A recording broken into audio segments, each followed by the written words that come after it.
The world's are the United States. Look what we did to Iraq. Look what we did to Libya. Libya, the most successful country in all of Africa. The guy created the eighth wonder of the world with the way how he delivered water and turned deserts into farmland. And everybody had a house and everybody had education and healthcare. And we turned it into a failed state run by with open slave markets. Who did that? Barack Obama and Hillary Clinton did that. And they'll never have to pay a price for that. Barack Obama, the most he'll do is go, "Nope, that was a mistake."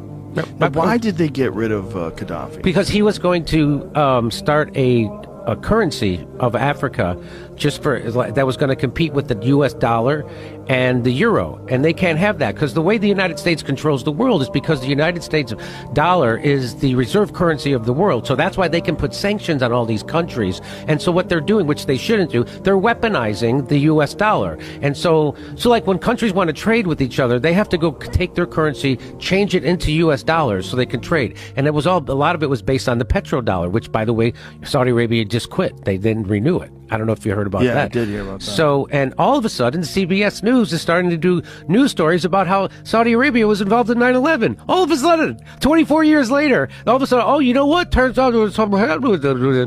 And they're like, you mean 2 weeks after they decided to not renew the petrodollar? Now CBS News is allowed to talk about that and investigate it, which when I talked about it, it got demonetized.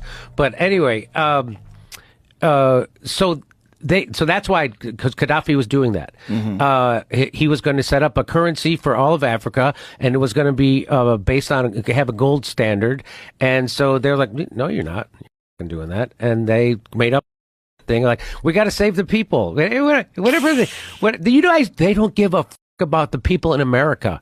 They got veterans and everybody else living under every goddamn bridge in this country. You think if they gave about those people, don't you think they'd start helping the people right outside the front door? Right. Instead of, no, we gotta go help people in Libya, and we gotta help people. It's about helping people in Ukraine, and it's about helping people in Taiwan, and it's about no. This is all about an upward transfer of money. This is about balkanizing countries and turning it over to BlackRock and Vanguard. That's what this is.